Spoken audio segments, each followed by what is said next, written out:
guys, welcome back to our channel. On today's vlog, let's cook this one fish, guys. Kamag-anak po siya ng salmon. Actually, hindi po talaga siya salmon. So, ito po ay relatives ng salmon. First is to put the sprinkle with salt and black pepper. This simple recipe, guys, using instant seasoning. The seasoning is already complete with spice and dashi ba? Ano bang all-purpose flour? Ano bang Tagalog sa dashi? Pangpalasa, yun. Kumbaga, mikos-mikos na yan siya. So yun, first is to coated the flour. Why need to coated?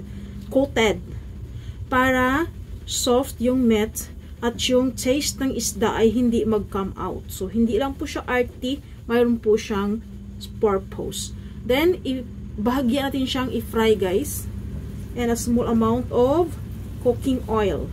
Kasi pag masyadong madami yung cooking oil in a very hot, the taste, yung the meat of the fish will turn into hard.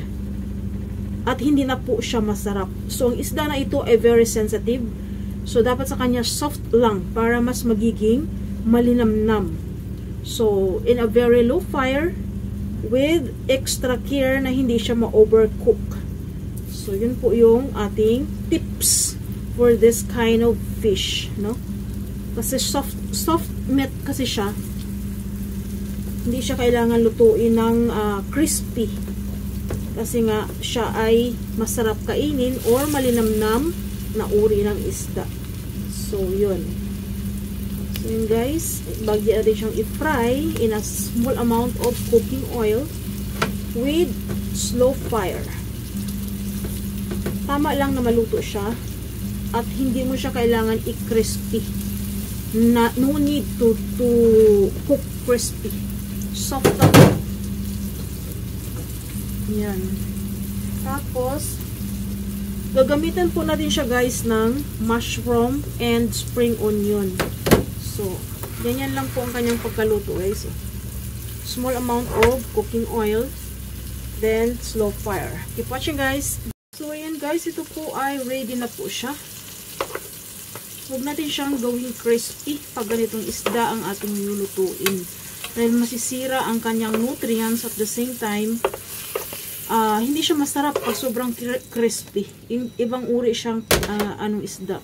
Then, sa fry pan na ating pinaglutuan ng isda, ito po ay pwede natin gamitin sa panggisa. So, yun. Anong gigisahin natin? Ang sibuyas. Yun. Then, very simple lang po ito guys na luto. Very simple but of course delicious.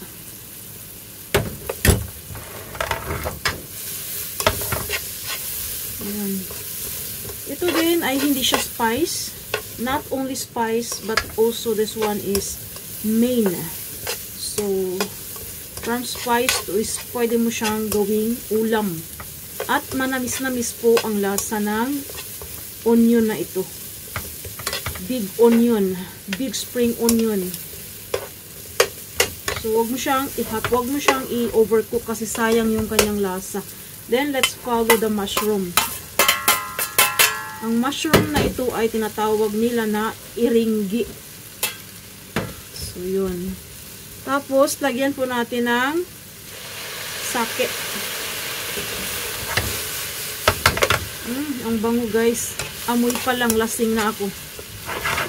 Para matanggal yung langsa ng isda sa ating mantika. At the same time, magbibigay po siya ng extra aji or lasa. Kasi ang sake guys, mayroon pong asin yan or salt. Hindi po siya tasteless. Kumbaga mayroon siyang lasa. Then ilagay natin yung ating seasoning sa ating gulay. At this time, haluin natin siya para hindi po ma-overcook yung ating sibuyas.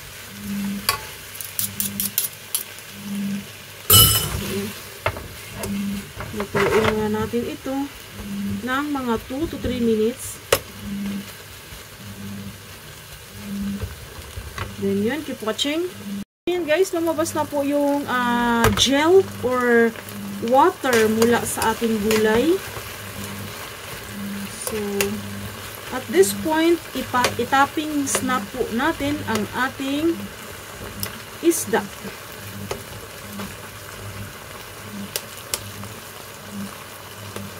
Itappings baga. Ihalo. Ano yun? Rice bowl. May toppings. So, yan. Tapos, slow fire or medium fire. Para hindi siya masunog dahil wala pong sabaw yan. Ano po siya guys? Okay. Then, takpan mo ulit siya for another 2 to 3 minutes. Then, after that, yun po ay pwede na po nating kainin. So, ganun lang po ka-easy and madali na gawin. So, yan guys. Keep watching guys. Ayan guys, ito po ay ready to serve na po siya. Napakabango po. As in. So, yun. Hindi po overcook ang ating gulay. At ito po ay manamis-namis na klase ng onion. So, simple but delicious and of course, healthy. So, until here guys, thanks for watching. Hope you enjoy our vlog. So, until here, bye-bye. Our simple recipe. Until here, thanks for watching guys.